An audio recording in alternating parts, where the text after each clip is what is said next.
rekan komika juga tadi pada ikut untuk berorasi seperti apa nih, ternyata mereka sudah melek politik. Saya alhamdulillah senang banget gitu, bahkan karena masyarakat mesti menyadari gitu, senang makin banyak public figure yang peduli atas situasi negara kita dan tidak memanfaatkan media sosialnya hanya untuk kepentingan pribadi, menghasilkan uang buat dirinya sampai kaya raya gitu ya, tapi ada fungsi media sosial yang lebih penting, yaitu menyuarakan keresahan dan kekhawatiran rakyat Indonesia. Untuk mahasiswa juga dilihat sangat bersemangat nih Kawanda. I think this is the time ya. Kayaknya saatnya mahasiswa, kemarin saya merasa khawatir mahasiswa Indonesia terlelap dalam tidur panjangnya setelah reformasi 98. 25 tahun lalu saya dan kawan-kawan juga berada di sini. Tapi hari ini saya sangat senang dan bahagia sekali melihat mereka. Saya senang karena ternyata mahasiswa nggak tidur. Mahasiswa mulai bangkit lagi, nggak cuma dalam aksi-aksi. Mahasiswa nggak seapatis yang saya pikirkan, mungkin yang kami pikirkan bahwa mahasiswa itu cuma peduli, apalagi Gen Z ya, mungkin cuma peduli terhadap TikTok, konten dan segala macam gitu, tapi nggak peduli nasib rakyat Indonesia. Nah, semua hari ini semuanya terpatahkan bahwa mereka peduli dengan nasib rakyat Indonesia dan juga sebetulnya nggak cuma nasib rakyat Indonesia, ini adalah masa depan mereka sendiri, di mana ketika rezim semakin korup, semakin banyak nepotisme, kolusi dan oligarki, mereka semakin dirugikan. Karena apa? Orang semakin banyak nepotisme, semakin kesempatan kerja untuk mereka semakin sedikit ya dong, semuanya nepotisme.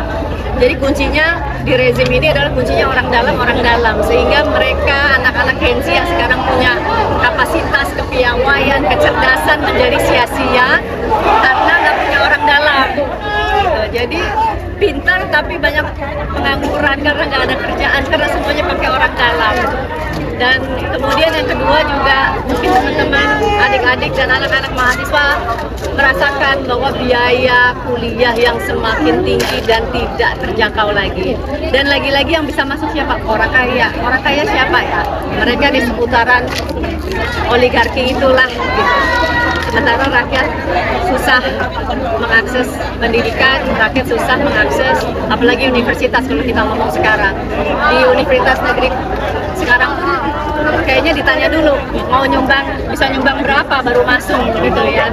Nah ini yang meresahkan, apalagi fakultas kedokteran dan lain-lain makin tidak terjangkau lagi walau anak itu cerdas. Nah Indonesia negara tidak memberikan kesempatan buat anak-anak muda kita berkembang dan memuluskan cita-cita mereka. Mereka wajib resah. Kakak bakal maju untuk orasi nggak? Meluangkan aspirasi baru? Enggak deh, hari ini era saya udah selesai. Era saya cuma saya ingin memastikan demo ini berjalan lancar, berjalan dengan damai, berjalan dengan aman. Semoga aksi-aksi polisi dan tentara tidak represif terhadap mereka, jangan sampai ada kekerasan yang dilakukan terhadap anak-anak kita dimanapun mereka berada saat ini, karena demo ini tidak cuma terjadi di Jakarta saja, jadi banyak di kota-kota besar di seluruh Indonesia. Saya ingin jangan sampai ada korban, jangan sampai ada pertumpahan darah. Makanya saya berharap dengan aksi ini DPR-nya yang tuli dan buta hari ini awake ya, terbangun gitu, bahwa ada suara rakyat yang harus didengarkan, yang selama ini mereka anggap tidak ada. Mereka anggap tidak ada. Jadi setelah kita nyoblos hari H, kita dianggap udah nggak eksis lagi dalam hidup mereka, sehingga keputusan selama 5 tahun itu menjadi sangat semena-mena sekali. Dan ini adalah akumulasi keresahan dan kemarahan rakyat yang merasa dianggap tidak ada oleh pemerintah dan DPR RI. Tapi tadi juga hari ini persiapannya apa aja Kawanda kalau boleh kasih tahu? Sebetulnya aksi kalau tadi memang ke Mahkamah Konstitusi yang memberikan endorsement atas keputusan yang berpihak bagi rakyat dan menjadi penegak konstitusi. Nah, kalau kesini tadi saya udah bilang anak saya itu di belakang ada anak saya yang satu di Kalima di UGM dan 4 di ITB. Saya minta mereka hadir di sini. Jadi ini adalah perjuangan mereka. Jadi udah bukan perjuangan saya lagi. Saya udah tinggal mengawasi aja. Ini adalah sekarang perjuangan anak-anak muda. Makanya saya minta anak-anak saya hadir sini karena cuma kita kalau kemudian kita nggak punya nurani melihat nasib rakyat yang semakin tidak sejahtera, penuh dengan kemiskinan.